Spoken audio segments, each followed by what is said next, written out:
Hey guys, how you doing today? Thanks for joining me. This is actually just going to be a little bit of a walkthrough and putting together my little ATO that I got going on here. I currently have a 10-gallon in there right now. What you see is the 5-gallon. If you actually watch previous videos, you'll see how I'm going to end up changing everything over in order to fit all of this pretty much under there. So I have a 30-gallon right now underneath there long. And then what I'm putting under is a 40 long with a 5-gallon turned sideways to make enough room so I can still keep my dual reactor underneath there from BRS. Now, so far, I got the 5-gallon, and what I end up doing is getting a piece of plexiglass, which right here, end up cutting it, making it for a bulkhead fitting, which I'm going to fit right through, and it should be pretty good. Now, the only other thing that I was banging my head against was the fact that I needed a hinge. I was trying to find a plastic hinge everywhere, and I thought to myself, you know what? If I end up using a glass top hinge, which actually is a nice black hinge, it's going to be one of the pieces I'm going to be putting on top of here. And it was actually a hinge to my tank up here. Now they have the BRS, the nets up here. Works out great, especially for light penetration. So I don't need these anymore. Well, hopefully. So I ended up actually making this my hinge. And I need another piece of plexiglass for this right here. And what I'm going to end up doing is probably taking it from my sump right now. What I got, I kind of made like a little makeshift splash guard right here. You can probably see it. There you go. For my algae scrubber and everything. And you can see it's doing its job. But I'm going to not, this is going to be gone soon. So what I'm going to end up doing is I'm going to end up taking this piece. Happens to be the perfect size. Clean it up. And that's going to be my other side for my ATO top. So I'm going to take this tank, and I'm actually probably going to put it on the left side. That's going to be what is going to be my frag tank down the road. So there's my plumbing through the wall right there. And I'm actually, the bottom one right there is for my ATO. It just goes up and down. I'm actually have to cut those lines and replace it. And I want to put it with a bulkheading in the 5-gallon that I was just showing you previously. So I'm going to do it little by little and edit the video and stuff, and hopefully it comes out halfway decent and actually entertains you guys. I'm working on trying to get a mic, so I don't know exactly how well this actually is going to come out, especially with the voice. So hopefully it's good. Alright guys, I'm going to get to work. Alright guys, this is what it's looking like so far. I actually ended up taking that piece of plexiglass that I had underneath my sump and reused it, ended up trimming it all up, putting a nice knob on there, and here is the piece that I ended up cutting down to size. Which worked out really great. Nice hinge right here for when everything's all nice and plumbed in. One of the things I did also was I ended up getting a knob, but when I did that, I actually end up getting nylon bolts and washers so that I can thread in here so I don't have to worry about this rusting over time or anything like that, because you don't want no metal in there, It doesn't do your tank any good. And I also end up putting a little notch in here and drilling a hole for the aqua lifter pump, which I'm going to run my line in there, and I actually have it hanging on the back wall just like that right there. So that gives me a nice snug fit right there. And then I'd have a 1-inch bulkhead laying around. I didn't have to end up going and buy another one. I just ended up buying a reducer because they're cheaper than bulkheads. And I'm going to plumb it in with a 90, or I'm going to end up maybe plumbing it in a little differently. It depends how it sits once it's underneath there. So we'll end up checking it out, finding the situation. But so far, I think it's working pretty well.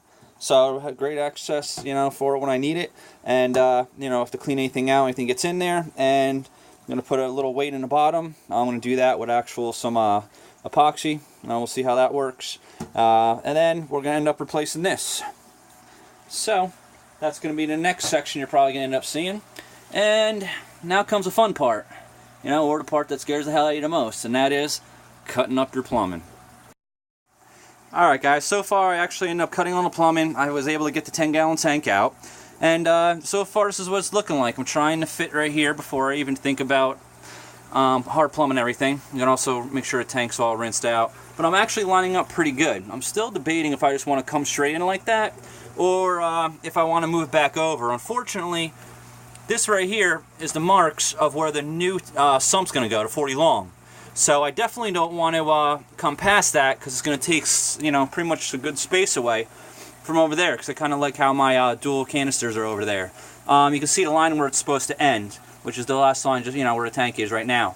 If I give an inch or two, I don't think it'll matter. I can still maybe lift it up, past the part which is the bracket on there in order to get it out still without giving me too much of a headache. But, you know, I'm going to sit on that for a little while, figure out what I'm going to do. So far, it looks really good. Just enough space for the Aqualift pump back there. And this is what I actually was talking about before. We're using the epoxy and pretty much making the little weight. Kind of put a little zip tie on there, formed it, made sure it was still, you know, good. And I pretty much just sit it right at the bottom. So it'll sit right at the bottom of the tank, and it'll suck from the bottom instead of worrying about floating around and everything like that. So it's a little quick thing if you happen to have, you know, a little bit of epoxy sitting around, you kind of need to weigh something down. Works out perfect for it. So, but that's how we're coming along so far, right? Alright guys, just ended up finishing up the last section, and this is actually what it's looking like. I actually ended up going straight in after all. I got myself a little union right there so I can take it apart if I have to end up cleaning it. And actually I'm just going to have to remark all this in order to see how much room I have over there. But when I redo my sump, I'm going to end up redoing some of that plumbing over there, hopefully give me some more room, so I'll be able to get that in there. So, it should not give me a problem at all, I'm hoping.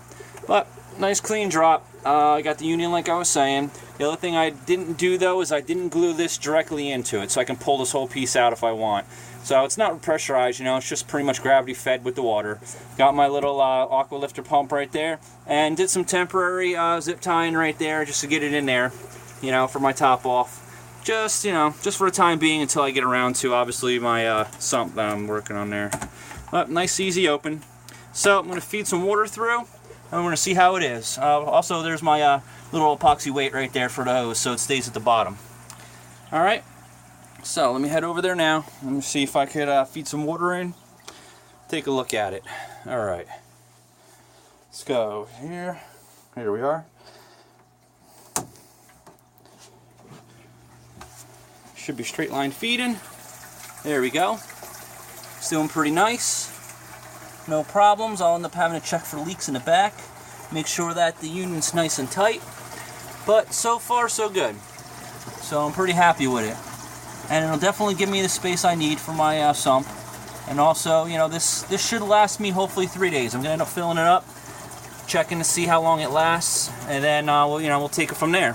But this is the perfect size though for my tank for what I need, I think. And then the water will stop the evaporation. Sorry, the lid will stop the evaporation. So it should give me some more time. I won't have to worry about it. I'm trying to figure out how to keep down some moisture down here. I might get a dehumidifier. But we're almost full. So there you go though. I'm actually going to end up testing the auto top off though also to make sure it's working properly. And then I'm going to turn it off and we'll check. Alright, so I pretty much filled it all the way up. And now I'm actually going to plug this thing in. So I actually have it controlled on a switch right here along one of my power heads. So when I end up doing my water changes, I don't got to worry. Oh, and then wander over here. Reach my hand down here for the floater. It's probably going to have to prime for a little bit. But it looks like it wants to feed, so it's doing pretty good. There we go, see? Let the bobber go, the floater. Press down again. Nice. Alright. Works great. Alright, and that's about it for right now, guys, until I have a little more time and I get to tackle this beast right here.